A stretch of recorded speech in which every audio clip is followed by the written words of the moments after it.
Nasa ating pong linya dahil ito pong grupong ito ang sinasabing unang makikinabang po ng ayuda mula sa DSWD para po sa kanilang gastusin sa kanilang petrolyo o sa kung ano mang ginagamit po nila. At ito po ay ang mga tricycle driver. Nasa ating pong linya, National President ng National Confederation of Tricycle Operators and Drivers Association of the Philippines o NACTODAP at lead convener ng National Public Transport Coalition, si Ginoong Ariel Lim. Sir Ariel Lim, good morning po sa inyo. Si Orly Tinidad po ito sa Radyo na TV pa. Yes, magandang umaga po. Magandang umaga po, Orlit. Apo. Magandang umaga po sa lahat na nakikinig sa inyong programa. Sir Ariel, ilang miyembro po meron ng ilan po miyembro ng NACTODAP?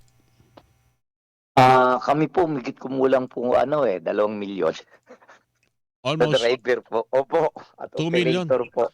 Aba, wala pa palang 10% nung makikinabang sa darating na linggo.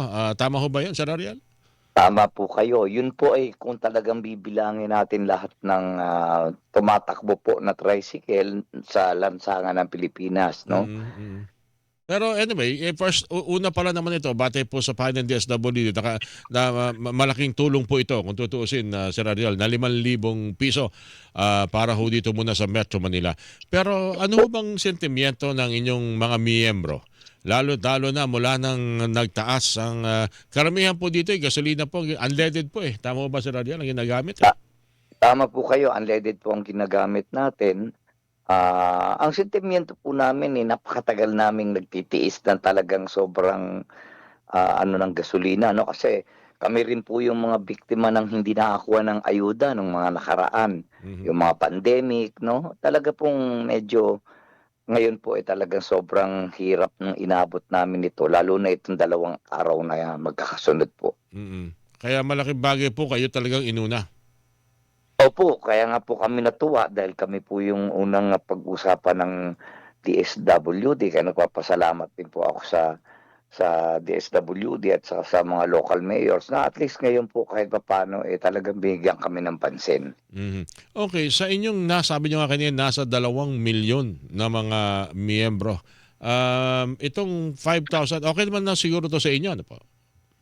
Actually po yung 5,000 po kung magtatagal ito, talaga pong hindi po sasapat, 'no? Pero malaking tulong na rin po yung mabigyan muna tayo ng ayuda kasi talaga pong napakahirap ngayon, kawawa po lagi kami dahil kami po yung lagi napapagalitan ngayon, kami po yung laman ng reklamo kasi Mhm. siyempre talaga pong magtataas at magtataas ng pamasahe kahit wala pang approval sa lokal kasi nga Mhm. po talaga pong medyo napakabigat nung hinahabol mo. Kasi po ngayon halos ang inuuwi na lang po ng isang driver ngayon sa namin, sa sukat namin is mga nasa 350 to 360 pesos na lang po. Yun din ang gusto kong malaman dahil alam natin na dapat meron kayong ah, dapat sundin kung magtataas ng pasahe. Mahirap nga naman, ireklamo pa kayo sa puntong ito, di kayo makapamasada, yung mga miyembro ng tricycle driver. Pero meron daw ba sa inyo nag-a-adjust ng pasahe kahit na wala pa hong approval mula sa Tricycle Regulatory Board ng bawat lokalidad,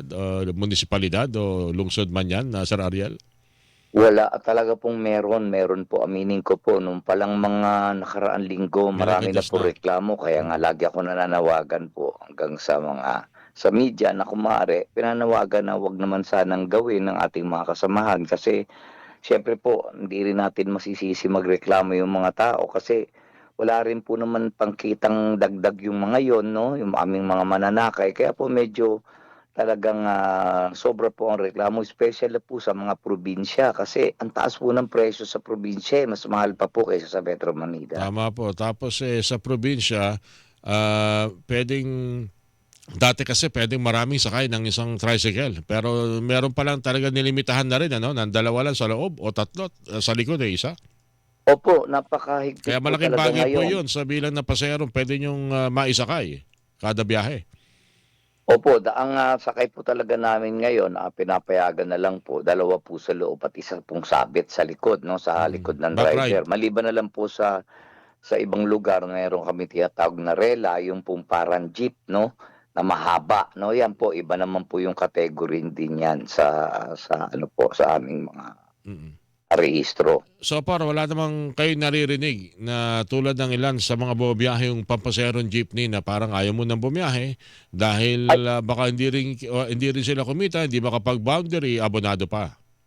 meron po, marami pong, mga lugar sa amin ng, hindi na rin po tumigil pong pumasada dahil nga, yun pong mahigpit yung mga city or munisipyo 'no. Kasi alam niyo napakarami po, 1,149 municipal and 149 city po yung amin. Baguio City lang po ang wala kaming tricycle kung titignan ninyo, 'no. Mm, 'Pag mahirap umikot magkaroon kayo mahirap magkaroon so mahihirapan ng tricycle do'n, Ariel. Pero totoo po. meron 'pag may ano lang, yung mga village lang meron. Pero 'pag yung tulad dito medyo mahirap nga naman. Ay, meron po. Unang-una po yung mga village po sa Muntinlupa 'no, isa Oo, po siya oh, 'no na unang may mga nagko-complain na. mm. So, yun po yung talagang naging problema namin nung una pa lang nung mga, mahigit po 1 linggo nakakaraan. Okay. May mga ano, may mga matagal na kasi may hinaing yung, mga tricycle driver dahil parang, kung pag-uusapan ay pagtaas ng pasahe, ilang taon na ba kayo hindi napagbibigyan ng bagong taripa dito sa ano, sa tricycle fare, Sir Ariel? Iba-iba po kasi 'no, may mga munisipyo po, siyudad na mabilis naman umaksyon pagdating sa request po ng dagdag na pamasahe Hmm, 'no. mm. Na pinapakinggan naman. Meron naman po talagang hindi po ano, una, isa pong problema, ito pong ating mga kasamahan sa TODA ay marami po yan hindi rin marunong mag-file ng ano, kasi po ang nangyayari sa'min lalapit na lang kami sa aming mga konsehal, sa aming mga mayor, vice mayor na kung maaari nakikiusap na baka puwedeng dagdagan 'no. Dun Mm, lang po at, sumasabay lang po minsan yung pagtataas doon po sa mga pagtataas din ng presyo sa jeepney. Yun mm. po ang kalimitan nangyayari talaga. Okay. Ang inyong mga miyembro, ito ho yung lehitimong bumabiyahe. Yung may mga numero yung katawan ng tricycle, may pilahan. Kasama rin ho ba sa inyo yung mga nagsiservice na lang din? Yung naghatid ng mga, albaw, naghatid ng mga estudyante sa paaralan, mga tricycle. Kasama nyo rin po sa NACTODAP? Actually hindi po, talaga po ang, sa Bumabiyahe NACTODAP lang po ho ang yung mga miyembro niyo. pumabiyahe lang Oo. po talaga Kasi 'no. mukhang Yun marami rin yan. Mukhang marami rin yung mga nagsiservice ng mga tricycle driver. But unfortunately, parang wala nga silang samahan tulad po ng inyong grupo na pumapasada. Marami rin ang humihiling din kasi ng, ano, ng ayuda. Pero sa pagkakataong ito talagang kayo, meron kayong listahan na. Meron na hong naisubmit ho kayo sa LGU o meron pa rin mga nagrereklamo na, nako, Sir Ariel, wala yata yung pangalan ko, miyembro ako ng TODAng ganito, ganyan. Opo, kaya nga po ang pinagbabasehan namin 'no, yung pong, mga prangkisa na meron po sa local government. Kasi po Okay? dumadaan kami sa local government, eh. Sila po ang, nagbibigay ng listahan para po dito sa SAIC na sa DSWD na 'to na program. Mm. Parang local government support fund yata manggagaling yung budget diyan, Sir Ariel. Meron namang kahilingan ba na kung maaari eh tiyakin din ng local government unit na mapupunta talaga diyan sa NY, yung mga na tricycle na yan, diyan mapupunta ang ayuda at hindi maibibigay sa operator tapos tapos na, bahala na yung driver na magkarga. Yun nga po ang, noon ko pa pinapakiusap na sana po yun pong ibibigay sa amin kung maaari nga po sana fleet card. Ibig Fleet card. sabihin, Mm. ito po yung gamit na hindi po magiging pera kundi talaga ipambibili po sana ng, gasolina sa mga gasolinahan na ina-credit nila. Yun po kasi ang nagiging problema, eh.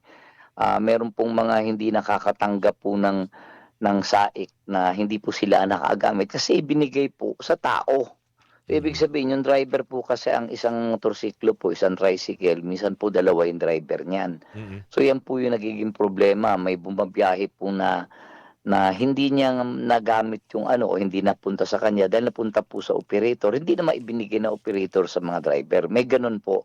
Ang balita ko po kasi ngayon pati daw po driver bibigyan, hindi ko lang po alam kung papaano kasi hanggang ngayon po, eh, hindi pa rin namin nakita yung papaano nila ibibigay. Basta umasa po kami na yung lokal na pamahalaan, eh, mai-submit po yung mga listahan ng aming mga, tricycle na franchise para po yun po kasi ang babasihan para mabigyan po kami ng tinatawag na ayuda na SAIC. Maganda maganda kung naka-fleet card at saka yung fleet card na 'pag binigay mo sa isang gas station, lalabas yung plate number ng motor, ng tricycle. So alam mong doon yung gagamitin at hindi magagamit sa kung ano pa mga sasakyan. Pero sabi niyo nga Sir Ariel, kung halimbawa relyebo yung bumabiyahe ng tricycle, baka ang mangyari yung isang nagmamaneho, gagamitin yung fleet card, yung isa ay kung magkano kita, bahala siya sa buhay niya. Yun ang kakalungkot. Ga- Tama po kayo, ganun po. Kaya din po yung panawagan ko sa LTFRB nung nakaraang hearing namin sa Kongreso. Sinasabi ko nga po mismo sa DOE, kung talagang gusto nyo kaming tulungan para hindi yung pera, hindi nagkakaroon ng reklamo, Oo. talaga pong dapat pit card talaga para po sino man ang may biyahe, kasi po hindi mo perang-pirahin hindi katulad nung GCash, no, yung ilalagay po sa GCash yan o sa Mm. Land Bank. Ang nakakakuha po yung tao at hindi naman napupunta yung pera para sa gasolina kundi napupunta po sa sariling pangangailangan Ayun, nila. okay. Sir So Ariel. yan din po yung aming panawagan kaya po medyo magulo talaga yung Mm. ayuda.